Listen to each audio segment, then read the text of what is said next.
Okay, folks, this video is going to be on Iran and a possible U.S., British, Australian engagement there, or whomever ends up being in the coalition if there is one.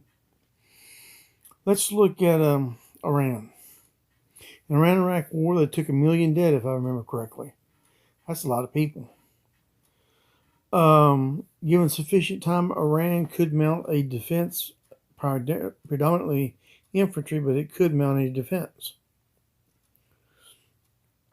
That would force the United States to consider whether or not it wanted to utilize infantry or armor in the battle. And considering all things, there's only so much armor available to the United States that it can deploy at any one given time in one conflict, which means the U.S. would probably have to levy a large number of LID divisions or light infantry divisions.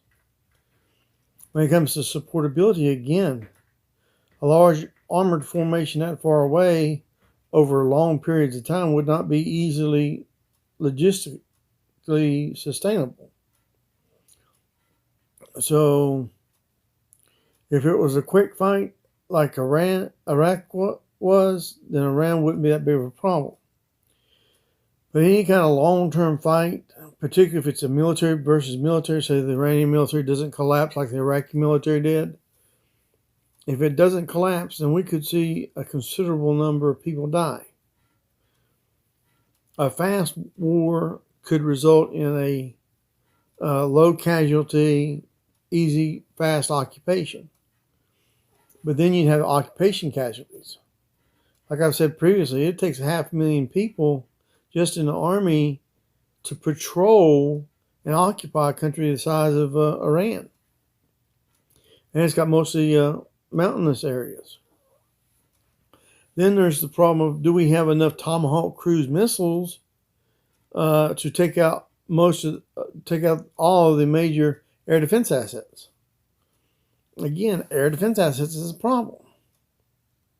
Iran has built up a large number of air defense capabilities. But it doesn't matter if they're top of the line or not. Each one of them takes up a weapon system. It's kind of like the Soviet Union.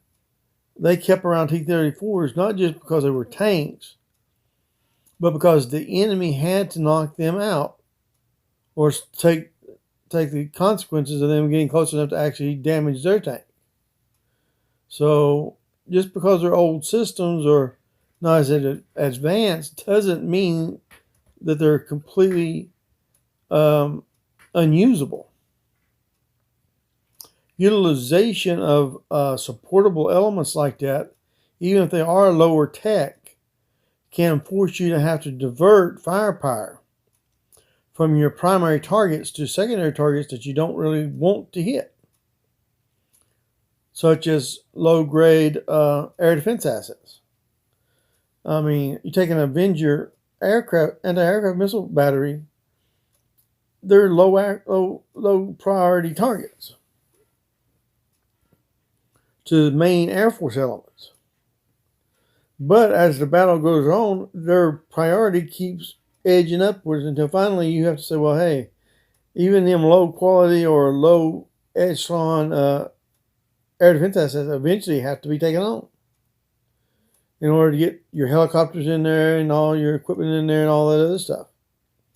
Same goes with like armory. Once you take out the armor, then you move down to the next level, then the next level. Finally, you're down to the Jeep, or they're equivalent to an armored car or Jeep, in the infantry. That takes missiles. That takes ammunition. There's a certain minimum amount of ammunition necessary to knock out Iran.